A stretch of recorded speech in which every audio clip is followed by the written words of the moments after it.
I am live. What is good? Instagram Live. It is good to be here post-election, talking about the election, making sure I'm looking at this side because for some reason I always want to look there, but it's here. And I think that if I try to put the camera over there, it flips around and it gets weird. But I digress. So we are on here talking about the election. If you were with me earlier on Instagram Live, you know some of my thoughts. I don't want to just talk about the election. I want to talk a little bit about some music industry things, and I want to drink coffee. I'm uploading my podcast right now, and yeah, it's up. Yes, sir. It's up. So, yeah. So, if you don't know me, my name's Brian Gurley. I am a composer, producer, video content creator, influencer, social media consultant, social media content creator, creative director, whatever you want to say. Basically, I do whatever I have to do to get the job done. And I'm going to look at the camera. I promise. I promise. It just takes a minute to get used to. So yeah, you can follow me, Monkey D. Brian, if you like. If you want to check out my music or some of my thoughtful videos, just videos to get your mind thinking, or to just kind of nail concepts into your head. Sometimes you've already heard someone say it, but you just need to hear it another way or just another time. Monkey D. Brian, Brian's Random Thoughts for just lighthearted content. Eventually it'll be the home. This is a Brian Random Thought production. Brian Gurley on Facebook, if you're on Facebook. And yeah, that's who I am. So let's just get right into it. I woke up this morning feeling okay. I went to bed feeling a little bit down, a little bit defeated, but I woke up this morning feeling okay, like I thought I would, because while government is important and your vote is definitely important, it's not something to where your day-to-day is going to see a drastic change one way or another. There were a couple of takeaways I had. One takeaway that I had was that our country is what our country is. And we need to kind of come to grips with that. You know what I mean? Like,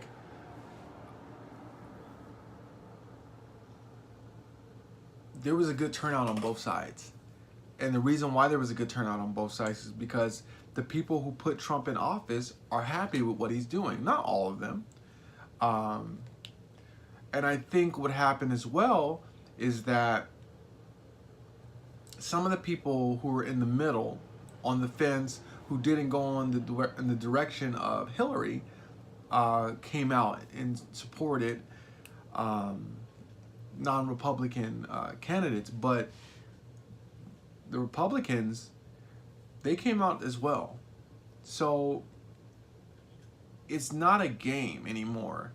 I like that. I think our country is better when we have more people involved in the process. I'm just really, it's not that I'm anti-competition. I'm just anti-good guy, bad guy narrative. You know what I mean? I can root for Golden State to win, but not be against Cleveland. Or more accurately, against LeBron James. I don't have to root for LeBron James to fail. I could be happy if he succeeds, but happier if Golden State beats him, which is not even a discussion anymore because he's on the Lakers. It's like I remember I had this kind of thought epiphany a while ago. I was watching Tony Romo and he got hurt, and I was thinking, my initial thought was, I laughed and I was like, good, he's out. The Cowboys are going to be bad. And then immediately I had a sickening feeling in my stomach. I was like, why am I celebrating this guy getting hurt? I do not think Tony Romo's a bad person. He's never done anything bad to me. I've never seen him do anything that seems wrong. He doesn't seem like a negative person. He seems like a person who works hard. He didn't have anything handed to him. Yet I found myself rooting for this guy to fail. And it's that mentality that I think is the problem. We want to win. And it's not just to win. We want to win at the expense of another person's failure. There's a saying, my victory is not another person's failure. It's more specific when you're dealing with a person that you're like maybe competing against, or a person that you feel has done you wrong, and then you kind of see it as karma. But karma, I don't believe, is about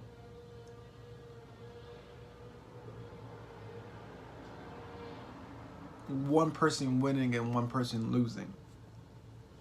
I don't think that God is that concerned with evening the playing field. You just need to focus on doing what is right and letting the chips fall where they may. So anyway, people turned out. I'm happy that the Democrats took control of the House. I think it's just good. I think it's good. I don't think any one party should have the whole thing.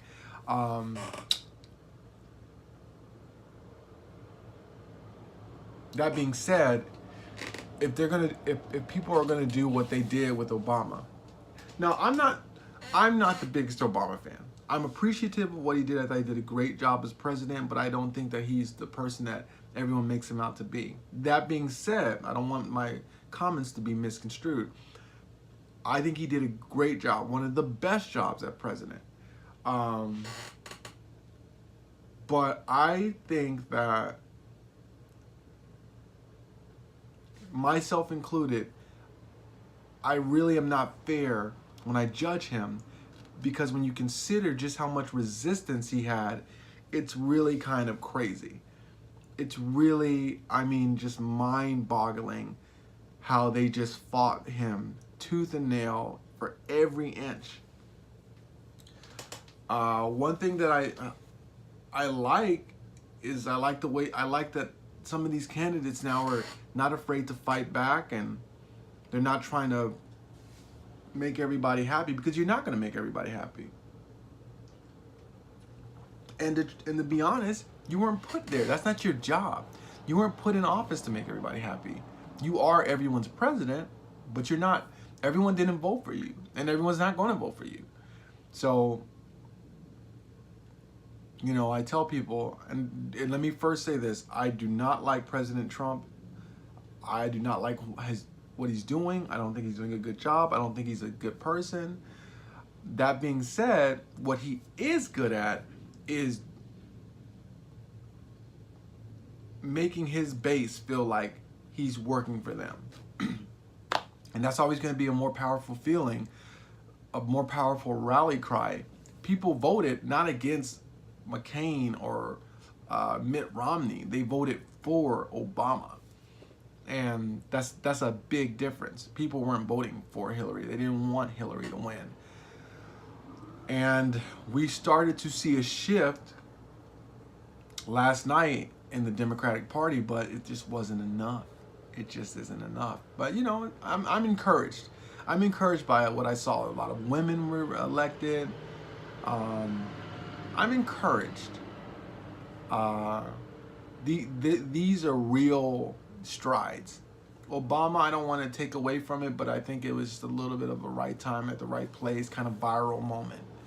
You know what I mean? It's I build social media pages, and there's a difference between something going viral and then a ton of people just wanting to jump on that moment and be a part of that moment, and building a page from the bottom, little by little. I think that the difference and the importance of the difference is that when you're building it, you are building a tribe, and that tribe will be with you and they will support you. And when you grow, they'll take pride in the fact that they invested in the early stages into that tribe. And I'm continuing to look over there. So anyway, I think it's good that people turned out. We just have to keep it going. We have to build on this. Now transitioning into something that I'm very excited about. I was having a conversation with a good friend of mine yesterday. We were talking about music, and we were talking about the state of music in the music industry. He's a very famous jazz musician. He has a record deal, and we were just talking about how unsustainable or just taxing the life of a musician is. And I'm sure this applies to producers and audio engineers. It's hard. And my big issue with the system that we call the music industry is that the value or the value that the laborer gets, or the actual, I'll say it like this. A lot of people are eating off one person's talent, but that person who's the actual talent is not eating the most, and that's wrong. I don't like that. I don't agree with that. And there's a bunch of false narratives that tell us that we need people to help us to get here, to get there, to bring our music to this, and that's not true. And another thing that's not true is I don't understand why we're spending so much time and investing so much into recordings. You know what I'm saying? Like, recordings they're not a good investment anymore. No one cares about your recording. What people care about is your live shows and videos. So my thought process is this. Instead of taking all that money and recording a $50,000, $60,000, $100,000, $200,000 record, why don't you take that money, give it to a band, invest it into your live show, and then offer licenses or different tiers of ticketing for people who are going to come to your show, and allow them to record it and allow them to put it up on YouTube. But then you take a percentage of that. So you get a percentage of that, and you sell them the right to come to your show and record you. And then you can sell a basic ticket where people are not interested in that. They're just there for the moment. And one of the things my friend was saying was, well, he doesn't want, he doesn't like social because it gives him the pressure to always be perfect. But that pressure is not real. There's no pressure to be perfect. Nothing is perfect, and no one is perfect. Even your album that you spend a lot of time to try to fake it and make it perfect, it's not really perfect. So you should but you should be primarily doing live recordings, allowing people to be recordings, and then in that way they partner in with you, and they can invest in it and they can make money. So now they even have more reason to invest in you, but you make sure you get a piece of that. So how does that look? Well, okay, I'm playing at the Jazz Stand. I sell regular tickets, and I sell tickets for people who are allowed to record the performance, either recording it, just the audio or video, different tiers again.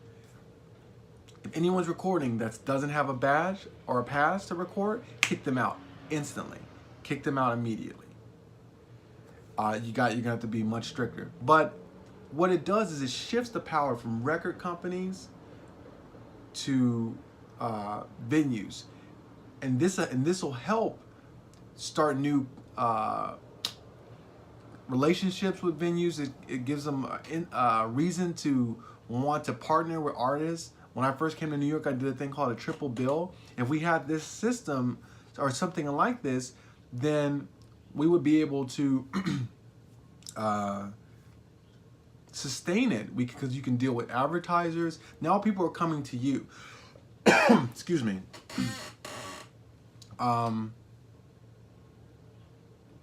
and this is just an idea, a thought. But the music industry, I don't believe that people do not value music. What they don't value is recordings. People will spend hours and hours on YouTube and on Instagram and on all kinds of social media looking up live performances. They'll watch it, they'll transcribe it. There is value in music still. It's just shifted from the recording because I think that because there's no physicals, it's hard for people to kind of attach value to a conceptual thing that's floating in the ether. You know, like it's online. Everything's online. You don't own anything, and that's something that I'm all for. I don't think that you should. I don't think that people. I think people have forfeited their right to own music unless they want to invest large sums of money. I think a CD should be $1,000. And it sounds crazy, but we have to drive the market and the value back up for recordings. You can listen to my music. You can have my music with you at all times on Spotify, on iTunes, and on whatever. But to own my music, that needs to go up. So I've been talking about that. Maybe I need to start doing that. Maybe I need to start selling music for $1,000 an album.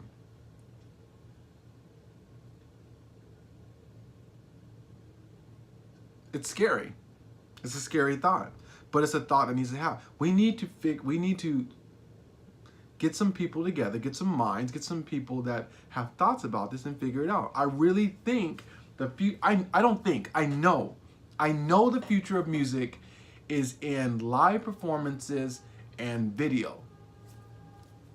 It's the reason why Snarky Puppy is so popular.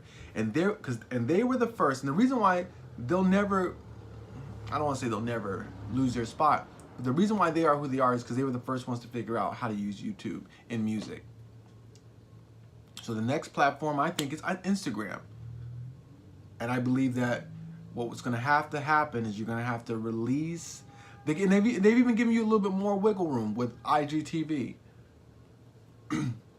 With Instagram Live, and IGTV, there's no excuse. You have every medium you want.